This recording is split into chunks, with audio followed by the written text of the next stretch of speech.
Welcome back to NKS classes. Guys आज हम class 6 chapter number 1 exercise 1.2 knowing our number का question number 4 और उसके बाद के क्वेश्चंस ट्राई करेंगे। इससे पहले हमने एक्सरसाइज 1.1 उसके कुछ बेसिक कंसेप्ट और एक्सरसाइज 1.2 के 1, 2, 3 क्वेश्चन कर चुके हैं। लिंक मैं आपको डिस्क्रिप्शन में दे दूँगा, वो ज़रूर आप देखिएगा, आपको काफ़ी हेल्प मिलेगी।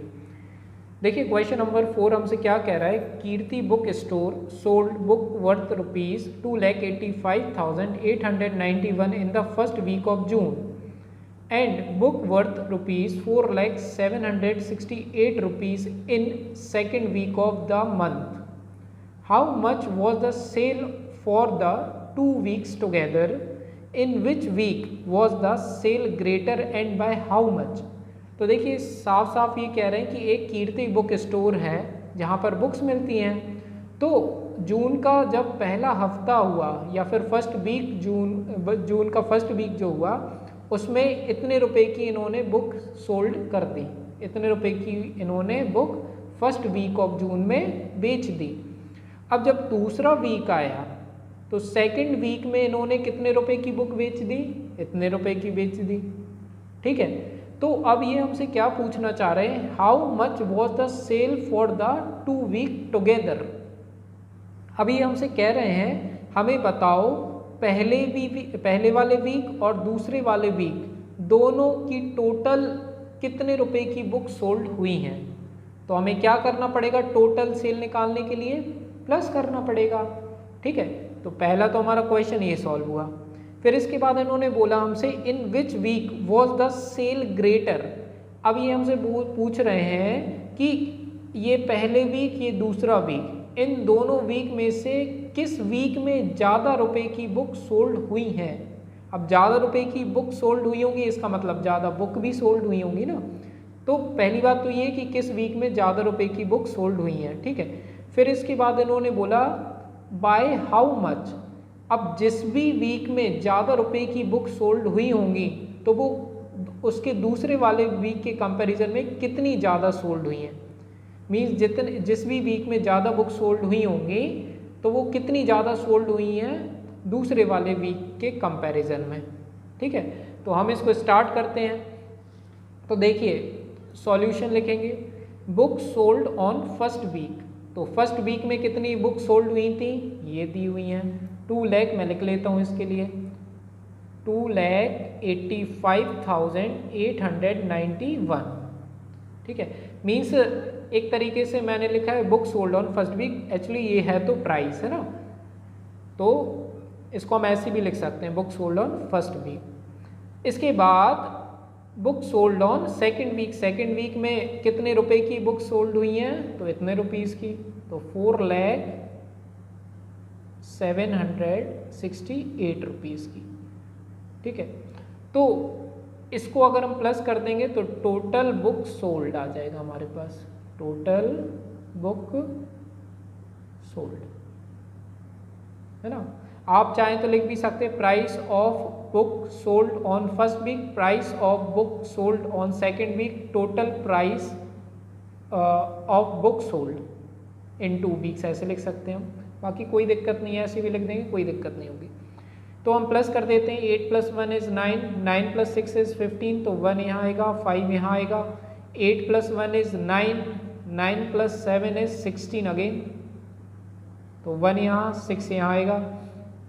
ठीक है, 8 + 1 9, 9 + 7 16। ठीक है, 5 + 1 = 6, 8 का 8, 2 + 4 = 6। तो ये जो है हमारी सेलिंग प्राइस है, सेलिंग प्राइस आ गई या फिर टोटल सेल आ गई हमारी दोनों वीक की टोटल सेल। ओके, चलो अब मुझे बता दो कि किस वीक में ज़्यादा सेल हुई है। तो ऑब्वियसली सेकंड वीक की सेल ज़्यादा थी। ठीक है, तो यहाँ पे हम क्या लिख देंगे, in which week was the sale greater. तो हम क्या लिखेंगे, second week sale was greater, second week sale was greater. बहुत इजी है। अब जब सेकेंड वीक की सेल ज़्यादा है तो कितनी ज़्यादा है। ठीक है, तो हम वो कैसे निकालेंगे, देखो सेकेंड वीक की इतनी है, फर्स्ट वीक की इतनी है। तो अगर हम सेकेंड वीक में से फर्स्ट वीक की माइनस कर देंगे तो हमें पता चल जाएगा कि सेकेंड वीक में कितनी और ज़्यादा रुपए की सेल हुई है फर्स्ट वीक के कंपैरिजन में। ठीक है, तो हमें फिर से लिखना पड़ेगा book sold on second week. क्यों? क्योंकि सेकेंड वीक में ज़्यादा बुक सोल्ड हुई हैं। तो books sold on second week, क्योंकि हमें माइनस करना है तो ज़्यादा में से कम ही माइनस कर पाएंगे ना, हम कम में से तो ज़्यादा कर नहीं सकते हैं। 400768। Okay, then books sold on first week, तो ये लिख देंगे हम क्या, 2,85,891, और इसको हम कर देंगे क्या, सब्ट्रैक्ट। इसके बाद 8 - 1 is 7, 6 में से तो 9 जाएगा नहीं, तो हमें क्या करना पड़ेगा, 6 का 16 करना पड़ेगा। तो 16 में से 9 माइनस करो, 9 के बाद आता है 7 आ जाएगा यहाँ पर भी। इसके बाद 7 का क्या हो जाएगा, ये 6। ठीक है, अब 6 में से क्या 8 माइनस हो जाता है, बिल्कुल नहीं होता। तो 6 का हमें क्या करना पड़ेगा, वापस से 16 करना पड़ेगा। फिर इसका क्या हो जाएगा 10, है ना, और 10 का भी क्या हो जाएगा 9। 16 में से 8 माइनस करो तो 8 आ जाएगा। 9 में से 5 माइनस करो तो क्या आएगा, 5 आएगा। सॉरी, 9 में से 5 माइनस करेंगे तो 4 आएगा। क्लियर है? फिर ये भी 9 बन जाएगा, तो 9 में से 8 जाएगा, 1 बनेगा। फिर ये क्या हो जाएगा, 3 हो जाएगा। 3 में से 2 जाएगा तो 1 बचेगा। तो हमारे पास क्या आ गया, 1,14,877। तो हमारे पास सेकेंड वीक की सेल तो हमें पता था कि ज़्यादा थी। ठीक है, सेकेंड वीक की सेल तो ज़्यादा थी, लेकिन कितनी ज़्यादा थी वो अब हमें पता चल गया। कितनी ज़्यादा थी, 1,14,877, है ना। इसको हमने काउंट करना सीखा है, कॉमास भी लगा सकते हैं इंडियन सिस्टम के अकॉर्डिंग, पीछे से 3, फिर ये 2 नंबर के बाद। ठीक है, तो 1,14,000, 1 10 100 1000 10,000 लाख। ठीक है, तो अब हम फाइनल आंसर लाइन में क्या लिखेंगे, आंसर, है ना। तो हम इसमें लिख सकते हैं कि 1,14,877 मोर बुक्स सोल्ड। ठीक है, more books sold on second week. ठीक है, तो इस तरीके से हो जाएगा हमारा क्वेश्चन नंबर 4 कंप्लीट। तो चलिए क्वेश्चन नंबर 5 देखते हैं अब। तो देखो क्या बोल रहा है क्वेश्चन नंबर 5 हमसे, find the difference between greatest and the least number that can be written using digits 6, 2, 7, 4, 3 each only once।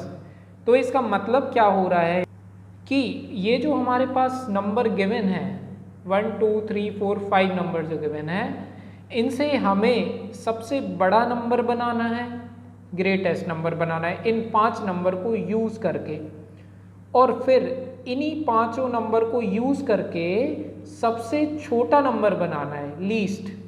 फिर उसके बाद क्या करना है, उनका डिफरेंस निकालना है। डिफरेंस का मतलब होता है माइनस करना, याद रखिएगा। तो पहले तो हम इन नंबर को यूज़ करके सबसे बड़ा नंबर बनाते हैं, ग्रेटेस्ट नंबर बनाते हैं, फिर इनका नंबर यूज़ करके सबसे छोटा, फिर उनको माइनस कर देते हैं, है ना। तो पहले हम क्या लिखेंगे, greatest number using given digits. तो क्या लिखेंगे, greatest number formed using given digits. ठीक है, गिवन मतलब ये जो गिवन है हमारे पास डिजिट्स, उनसे सबसे बड़ा नंबर।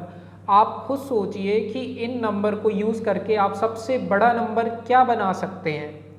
तो बहुत ही आसान है कि सबसे बड़ा नंबर आप क्या करना चाहिए, डिसेंडिंग ऑर्डर में लिखते चलो ये नंबर, तो सबसे बड़ा नंबर बन जाएगा। डिसेंडिंग ऑर्डर मतलब सबसे बड़ा नंबर पहले लिखो, तो सबसे बड़ा नंबर कौन है इनमें से? 7। अच्छा, यहाँ पे एक चीज़ और लिखी है इन्होंने कि हर नंबर हमारे लिए सिर्फ एक बार लेना है, ठीक है। ऐसा नहीं कि हम 7 जो नंबर है वो हम बार बार लिख दें, ऐसा बिल्कुल नहीं। हर नंबर हम सिर्फ एक बार ही ले सकते हैं, इन्होंने यहाँ पे भी क्लियरली हमसे बोला है। तो हम क्या करेंगे, इन्हीं नंबर को यूज़ करके, सबसे बड़ा नंबर 7 है, उससे छोटा नंबर क्या है? 6 है, उससे छोटा नंबर क्या है? 4 है, उससे छोटा नंबर क्या है? 3 है, देन 2 है। ये तो बहुत ही आसान है। तो इन 5 नंबर को यूज़ करके सबसे बड़ा नंबर तो ये बन गया मेरा। अब मुझे सबसे छोटा नंबर ही बनाना है ना, लीस्ट नंबर। तो हम क्या लिखेंगे? लीस्ट नंबर फॉर्म्ड, मैंने NO लिखा है, NUMBER भी आप लिख सकते हैं, यूजिंग गिवन डिजिट्स। चलो बताओ सबसे छोटा नंबर आप क्या बना सकते हैं इनको यूज़ करके? तो इसमें आपने डिसेंडिंग ऑर्डर लिखा था, इसमें आप असेंडिंग ऑर्डर लिख दिए, मीन्स छोटे से बड़ा लिख दीजिए, ठीक है।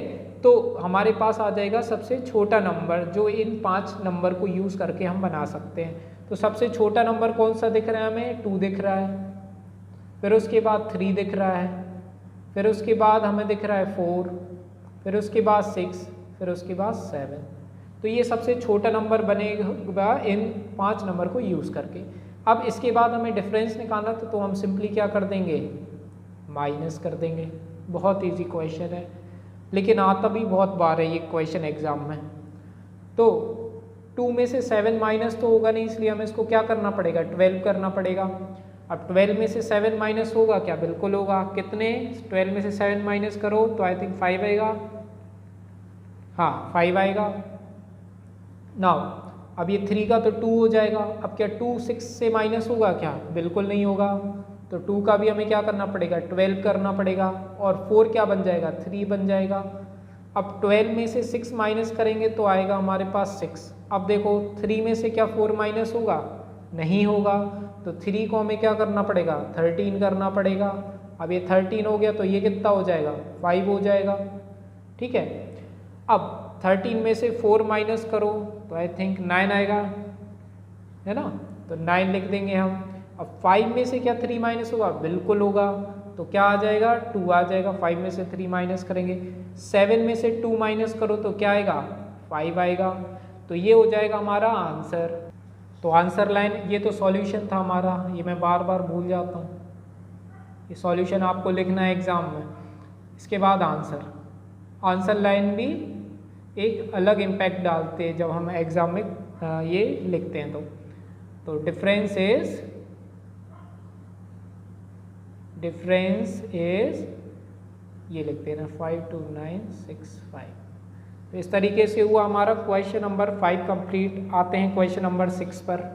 तो देखो क्वेश्चन नंबर 6 हमसे क्या बोल रहा है? अ machine on an average manufacture 2825 screw a day. How many screw did it produce in the month of January 2006। Okay, तो एक मशीन है, ठीक है, एक मशीन है जो कि क्या बनाती है? स्क्रू बनाती है, स्क्रू, ठीक है। तो एक दिन में वो कितने स्क्रू बना देती है? 2825 स्क्रू एक दिन में बनाती है, ठीक है। अब इन्होंने बोला कि अगर एक दिन में ये इतने स्क्रू बनाती है तो पूरे के पूरे मंथ में, जनवरी के पूरे पूरे मंथ में कितने स्क्रू बना देगी ये, ठीक है।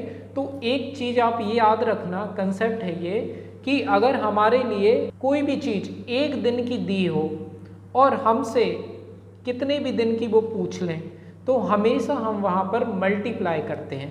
या फिर कोई भी चीज़ याद रख लीजिए, अगर आपको एक क्वांटिटी दी हो और आपसे कुछ एक से ज़्यादा क्वांटिटी की वो वैल्यू पूछें तो वहाँ पर हमेशा हम क्या करते हैं? मल्टीप्लिकेशन करते हैं, ठीक है। जैसे मान लीजिए आप एक दिन में 5 चॉकलेट खाते हैं तो 50 दिन में कितनी चॉकलेट खा लेंगे? तो भी वहाँ पर हमें क्या करना पड़ेगा? मल्टीप्लाई। मीन्स एक दिन का दिया हो और बहुत सारे दिन का पूछा हो तो वहाँ पे हमेशा मल्टीप्लाई करेंगे, याद रखना ये बात। चलिए, तो हम यहाँ पे क्या करते हैं? लिखते हैं number of screw manufactured in one day. तो सॉल्यूशन में लिख देता हूँ, solution numbers of screw manufactured in one day। कितने बनाता है वो? 2825। ठीक है, अब देखो क्या हो गया यहाँ पे कि जनवरी, अब जनवरी में टोटल जनवरी में कितने डेज होते हैं तो हम वो भी लिख देते हैं, नंबर ऑफ डेज इन जनवरी। कितने होते बताओ जनवरी में कितने डेज होते हैं? तो 31 डेज होते हैं, याद रखना ये, है ना। तो बस अब हमें क्या करना है, इन दोनों को मल्टीप्लाई कर देना तो हमारे पास आंसर आ जाएगा, है ना। तो number of screw produced in a month of January is equals to, हमें क्या करना पड़ेगा, 2825 को मल्टीप्लाई करना पड़ेगा किससे? 31 से। ठीक है, याद रखना जनवरी में 31 डेज, फरवरी में अलग होते हैं, मार्च में अलग होते हैं। तो ये भी आप पे बनना चाहिए कि हर मंथ में कितने डेज होते हैं, ये हम छोटी क्लासेस में पढ़ते हैं। ठीक है, तो हम इसको मल्टीप्लाई करते हैं, 1 5 जा 5, 1 2 जा 2, 1 8 जा 8, 1 2 जा 2, 3 5 जा 15, तो 1 इधर 5, सॉरी यहाँ क्रॉस लगाएंगे, 3 5 जा 15, 1 इधर 5 यहाँ। ठीक है, 3 2 जा 6, 6 + 1 7, 3 8 जा 24, 2 इधर 4 इधर। ठीक है, 3 2 जा 6, 6 + 2 8, तो यहाँ पे हम 8 लिख देंगे।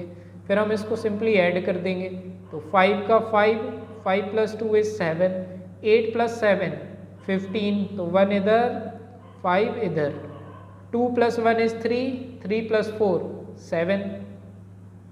ठीक है, और 8 का 8, तो ये हो जाएगा मेरा कितना आंसर, है ना। तो अगर आप चाहो तो आंसर लाइन में ऐसे लिख सकते हो, total screw produced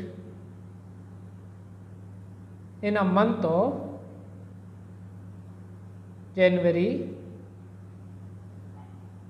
is equals to, क्या लिख देंगे, 87575। ठीक है, कैसे पढ़ोगे, 87,575।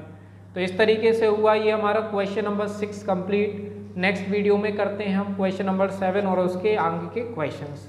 ठीक है गाइस, मिलते हैं नेक्स्ट वीडियो में।